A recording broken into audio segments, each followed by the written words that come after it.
I don't know. I don't want to say the same thing every time. I know, right? I want to kind of improv Okay, it. So. okay, that's fine. You can do that.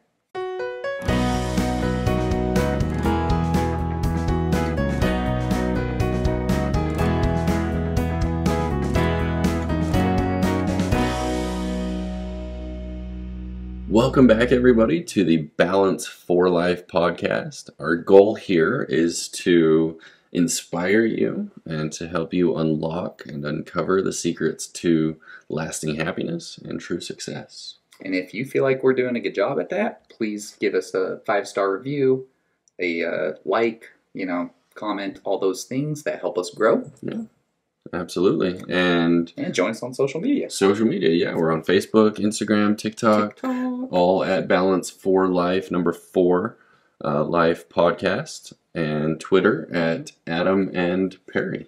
And then we are also on YouTube.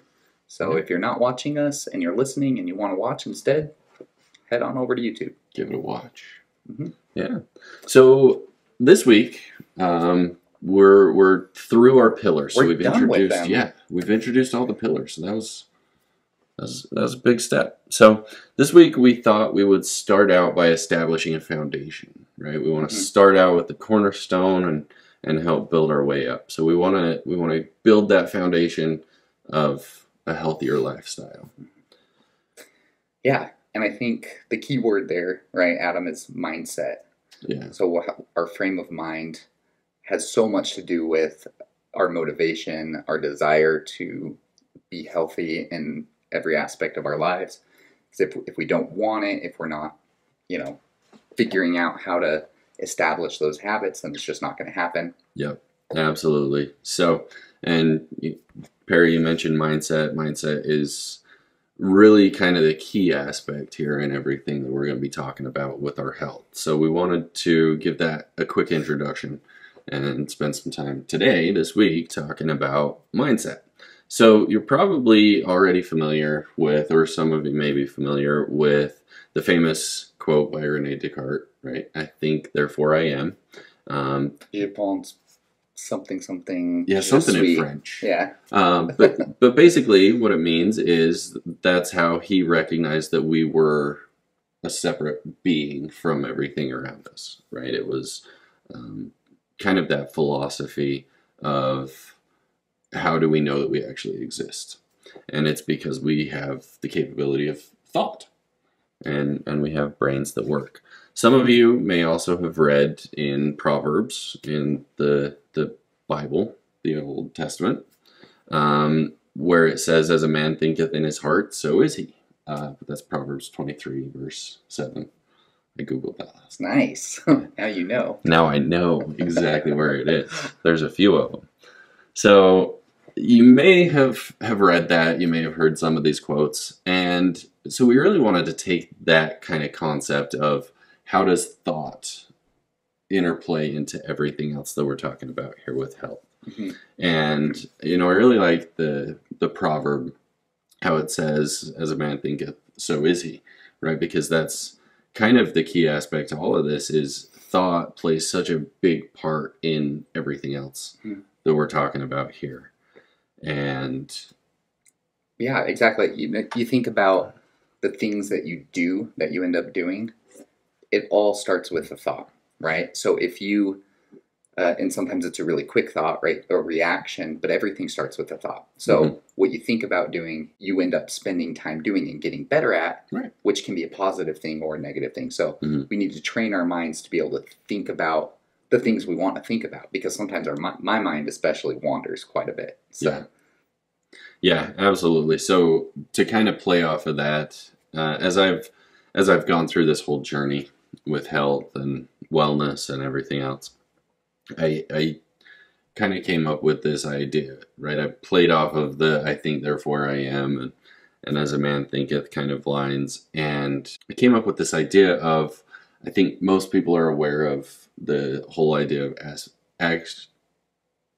thoughts become actions, and actions become habits, and right, we've got this whole step process of how that works. And so as I kind of played with that, it came down to how the very initial first step in that is our thoughts, right? And then our thoughts become beliefs. So the more you think on something, the more strongly ingrained it becomes in your biology, right? It becomes so interwoven into what you think, what you focus on, what you pay attention to, and you start to see it. So I think one of the best ways to illustrate that point is if you've ever thought about buying a new car, right? I remember when we bought our Subaru, or most recently buying the Jeep, and once you decide on what kind of car you want, I think it's interesting, and my wife and I have had this conversation several times. Once you decide on what kind of car you want, you start seeing them everywhere.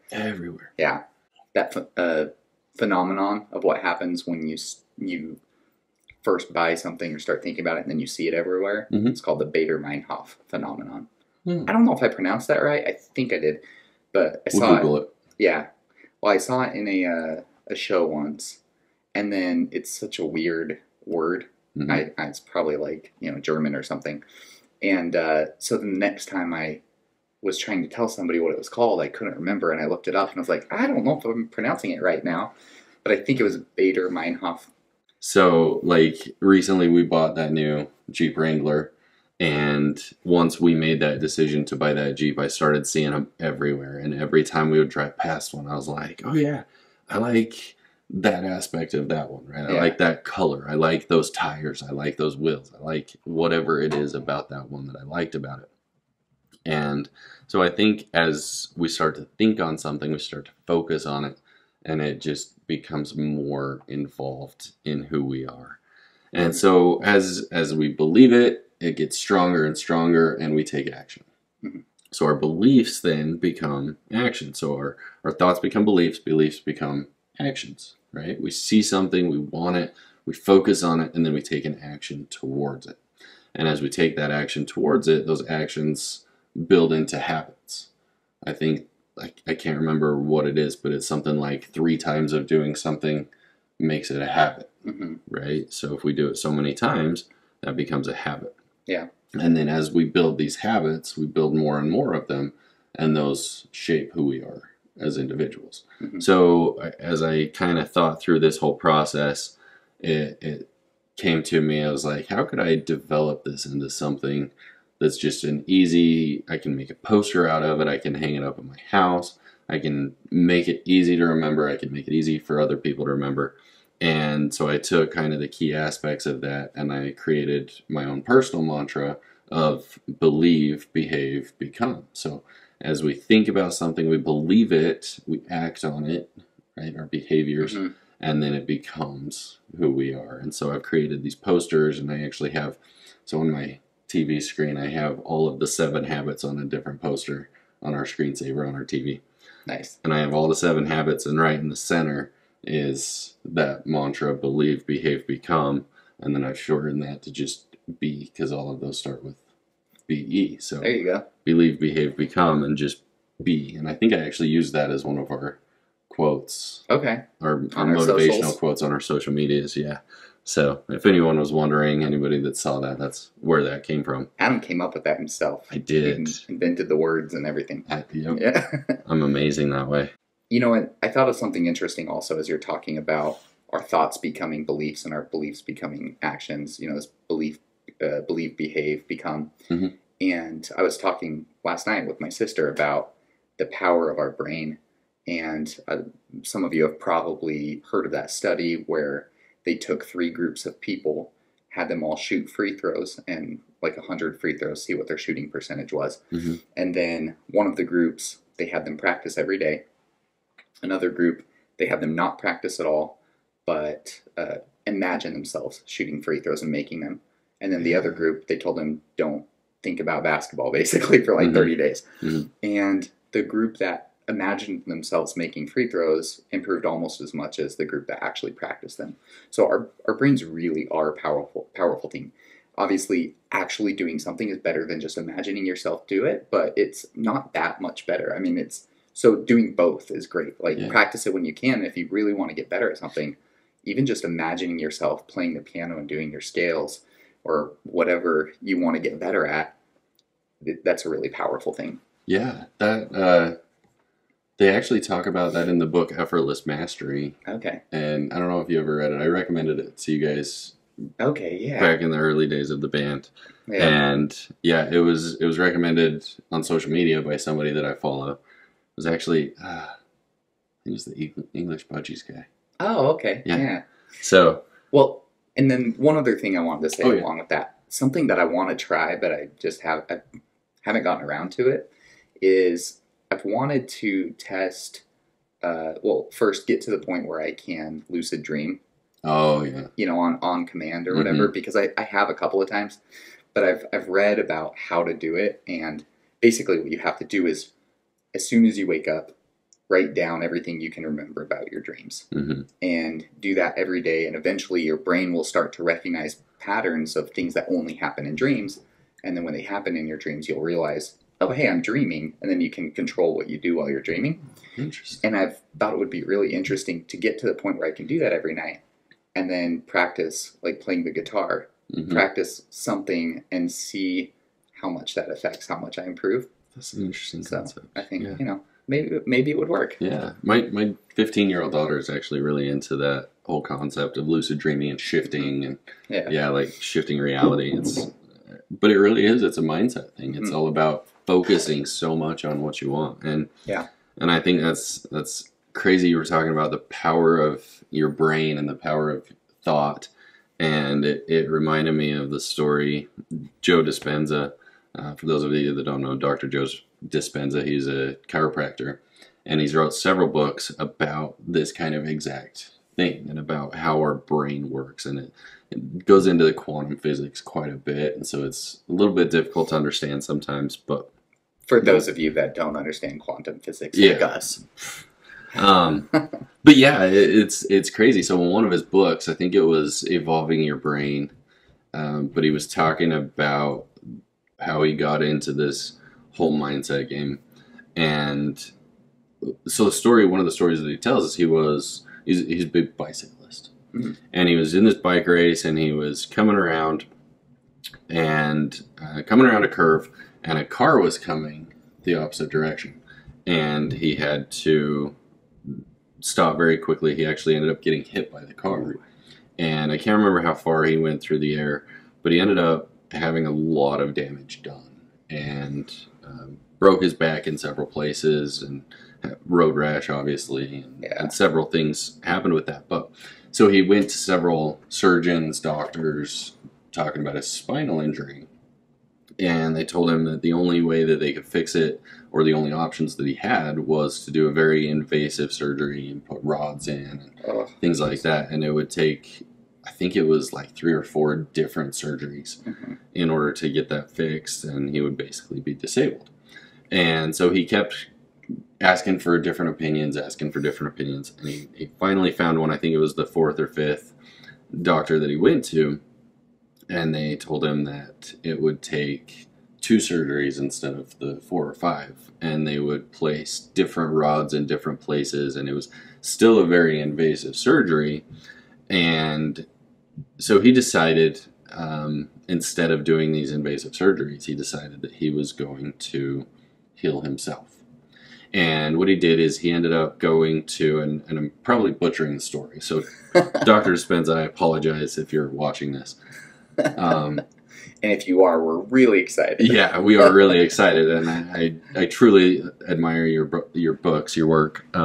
Anyway, so he ended up going to a friend's house on the beach in California, and he was basically spending his time laying on a hospital bed, I think it was, and couldn't really move. But he ended up being put in this room with, I want to say it was floor-to-ceiling windows, basically just a wall-less room looking out at the beach. And he spent his time for several days, weeks, months possibly, looking out at the beach. And he was in this kind of library type room, and he started looking at the books on the shelves, and he pulled one off the shelf and he started reading about I want to say it was a lot of stuff about mindset, who we are, where we come from, kind of things. And so he ended up just making a decision that he was going to be healed. And so the doctors, the surgeons, were telling him that it was going to take several years in order for this to even for him to even be able to walk again. Mm-hmm. And so he made up his mind that he was going to be healed. And within, I want to say it was like 8 or 9 months, he was almost 100% better. Wow. All because he had made the decision in his mind. And so when he gets into the quantum physics, that's where it's the crazy part, right? We talk about this stuff that most of our viewers probably aren't going to understand like we do. Because we know a lot so about familiar with physics. quantum physics. Yeah. But no, he talks about synapses in your brain, right? And you have so many synapses in your brain, but we have a limited number of paths, a limited number of triggers that we can allow to happen. And so we got to myelinate those synapses. That means like grease them up so that they fire better or whatever. Okay. I learned that word in my degree of education. Oh, okay. You know, when you myelinating your synapses basically means like you're practicing making connections or whatever, and then they fire faster. Something I might be butchering this too because it's been like 12 years or 14 years, something like that. But I remember that word, myelinate. Wow. Well, there you go. Now you have a word for it because that's actually exactly what I was getting to. Yeah. Is we have these finite number of paths that we can have open at one time, but we basically have an infinite number of synapses that we can create within our brain.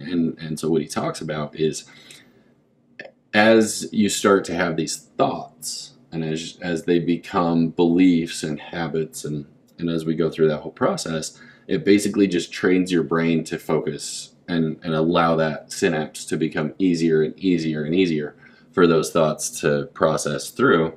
And basically what we have to do is just change where those neurons are firing. Yeah. So like you said, myelinate, right? So we have to myelinate different synapses. We have to basically just change where those thoughts are going. And the way that we do that is by changing the way that we think. Just changing what we think about. Literally just changing what we think about, and we can actually change the biology of our brain and the chemistry of those neurons firing. We can actually change. And so I think he said it somewhere in the book, but it actually gives credence to the term changing your mind. Yeah. Right? We can actually change our mind. We can change the way we think. Right. And it can change our biology. It can change who we are. It can change what we do. It can change everything about us. Right? And so I thought that was a very interesting concept. Like you brought up with how powerful our brains are. Right. I thought that was crazy. Yeah, it's really interesting. Well, first of all, that's an interesting story. But I thought he was going to turn into Doctor Strange, and when he didn't, I was a little disappointed. But still a really powerful story. Yeah. And it made me think about, how do we change what we think about? And we've talked a little bit about some of the tips to improving your mental health, and one of them is meditation. Another one is journaling. Yeah. And I think things like that. Writing down what you think about, intentionally thinking about something and writing it down, or just meditating on something. And, meditation, a lot of times we think about it's keeping your mind blank. And that, I think, can be a good thing to try to do that from time to time, just like empty your mind and just, but usually meditation is actually think about how each part of your body feels, or think about something specific for a certain amount of time. So I think just taking 5 minutes and thinking about whatever you want to focus on more and get better at, and just thinking about it. Yeah. That's a really powerful thing. So sometimes our minds tend to just wander and think about whatever they want to think about, but we can actually control that. And those are a couple of tips. Meditate, write in a journal, and those can help you direct your thoughts. Yeah. It reminds me of, I don't know if you ever saw the movie The Last Samurai. No. With Tom Cruise. I've heard it's amazing. It's an amazing movie. But well, you never saw The Dark Knight, so we're even. It's true. Anyways, Tom Cruise is an American, I can't remember what his rank is, but he's in the army, in the military, and they're facing the samurais for some reason. I can't remember what the conflict was. I'd have to go back and watch it. It's been a while. Yeah. But it's a great movie, and basically what ends up happening is Tom Cruise gets captured by the samurai family. Again, I'm probably butchering the story because it's been a long time. But he gets captured. He ends up living with the samurai family. Right. And he ends up living with the family of one of the samurai warriors that he killed. And so the wife ends up having to take care of him, and like he learns a lot about their samurai culture. And as he learns more about their culture, he comes to love the samurai people.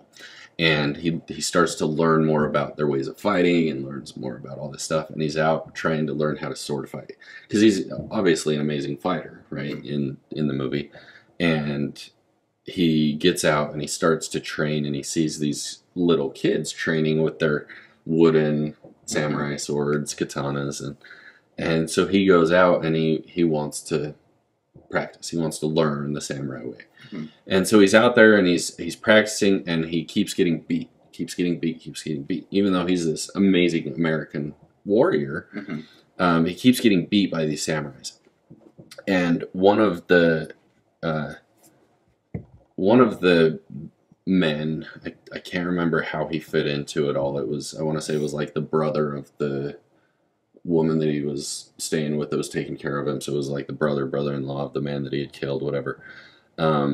But he comes up to him and he looks at him and he says, "Too many mind." And that line always stuck with me, right? He says, "Too many mind." And Tom Cruise is like, "What? Too many mind?"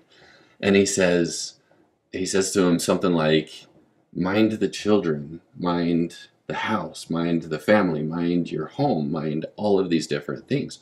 Too many mind." And so as you were saying that, it's like our mind is going so many different places, and we have to learn how to empty that. We have to learn how to just shut that down and refocus on one thing. So meditation, journaling, anything that we can do. And last week I went camping with my son with his church group, and one of the things that I was journaling is because I actually have started trying to keep a journal myself. And I've been doing like once or twice a week. It's really?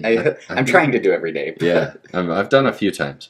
And one of the things that I wrote down because I was like, I want to remind myself why I'm doing this. Yeah. And so one of the things that I wrote down is my hope in journaling is to eliminate some of these just like rapid fire thoughts and to be able to make sense of some of the things that are going through my mind. And so I think journaling is a way that we can process those thoughts to help us to focus and shift it into a different direction. So like you said, journaling, meditation, both incredible things. One of my favorite meditations is actually just a grounding process where the first thing that you do as you're taking breaths is to just kind of acknowledge the thoughts as they come and then let them go. Yeah. And you learn how to do that. You learn how to focus. And then as you start to eliminate some of those crazy thoughts, you start to focus on just the energy connecting you to the earth. And so that's one of my favorite meditations, is just a grounding, connecting kind of a meditation, at least to get started. And then you can eliminate anything else and you just focus on nothing. Yeah. And so I think that's great. That was a great lead in there. So I think the grounding also, I've heard that sleeping on the ground or there's like some sort of blanket that you plug in to a wall to electricity, and somehow it connects you like to the ground in a certain way or whatever. And so I heard about that. I thought that was interesting. And I think that's why sometimes we like to go camping, even though there's a tent between us and there's a sleeping bag or whatever, we're closer to the ground. I also think that's why having a garden can be really, really good, or why people sit on the grass while they meditate sometimes, because you're connected to the earth, and that grounds you to the earth, and it just establishes this connection that we need with the earth. Interesting. So, I also saw a thing on social media. I'm terrible. But I also saw this thing on social media the other day, and it was talking about all of the different pressure points in your feet. Yeah. And so I studied massage therapy years and years ago. I don't practice. Please don't call me. But I studied massage my therapy. birthday's coming up. Can you? Years ago. But one of the modalities that we studied was reflexology, which is basically using the pressure points in your feet to adjust different points in your body. And you learn which parts, and I don't remember what all of them are anymore. I wish I did, because it was really cool. But they talk about all the different pressure points in your feet and how they connect with different points in your body. And this thing on social media, I can't remember what it was, but it was talking about all these different pressure points on your feet and how since the invention of shoes, basically, and people are no longer walking around barefoot, but that's why people enjoy walking around barefoot. On the beach. Yeah, on Yeah, the beach. like you take your shoes off in the sand and it brings you this energy. Yeah, but it's like all these different pressure points in your feet and how they correlate with different parts of your body. So if you walk around barefoot, you actually connect your entire body through your feet with the ground. So I thought that was really cool too. So when we were camping last week, there was one of the boys that was running around barefoot, and we kept yelling at him to put shoes on because there was glass everywhere. Yeah. Sharp stuff. But I was like, now I know why he's doing that. Yeah. Even if he didn't understand it, I was like, yeah, maybe I need to take my shoes off once in a while too. My youngest takes her shoes off when we're in the car all the time. It drives me nuts because then when we get to where we're going, we have to put her shoes back on because I don't want her walking barefoot on the asphalt in the middle of the summer. That's true. But at the same time, I do understand, it does make sense why she wants her shoes off. So that's super interesting. Yeah. So let's maybe kind of wrap up a little bit with a little bit of like motivational message about why believe, behave, become, and how to do that. And I think, or why are we focusing on that? What result does that get us, right? And I think it's all of our overall health. This can impact every aspect of that. So when we're talking about mental health and we're talking about how we feel, right? Our emotional, how we're connected with people, whether we're clinically depressed or just sad sometimes and going through all of our phases of emotions. And I think that what we think about has a huge impact on that, right? So we're not just saying change your thoughts so that you can accomplish your goals. That's super important as well. Yeah. But it also just changes the way we feel, and the way we feel impacts whether or not we're able to accomplish our goals too. So they're really connected with each other. It's true. So I think the goal is just become a happier, healthier person and accomplish more, right? And just get more out of life. Yeah. And you mentioned mental health, but I think we could tie it into physical health as well. Definitely. We could tie it into financial health. Yeah. We talked about, in one of our earlier episodes, we talked about the law of attraction, and what you choose to focus on is what you're going to attract more of. So that's basically the law of attraction. For those of you that have read The Secret, which I'll put that in the show notes. Again, I've put it in a couple of times before. Yeah. I think we even put it as a book recommendation, one of our first ones. I think so, yeah. But yeah, so The Secret and the law of attraction, that's basically what it's about, is what you choose to focus on. And kind of like tying everything back together, when we talked about when you decide you want to buy a car and you start to see that car everywhere, when you decide on a food that you want, or when you're hungry and you go to the grocery store and just everything you just end up spending too much money, jumps out at you. But when you go to the store for a specific thing, you start to find things that are going to tie in with that. Yeah. And so I think the law of attraction plays a huge part in what we do. And when we think about the law of attraction as mindset shifting, right? And we look at our physical health. So if you want to be a bodybuilder, we'll use that as an example. But if you want to be a bodybuilder, start thinking about it. Start putting those thoughts into your head. Yeah. One of the things that I do when I decide that I want to do something, when I decided I wanted to get back into music, I went into social media and I started following a lot of musicians. I started following a lot of musician hashtags.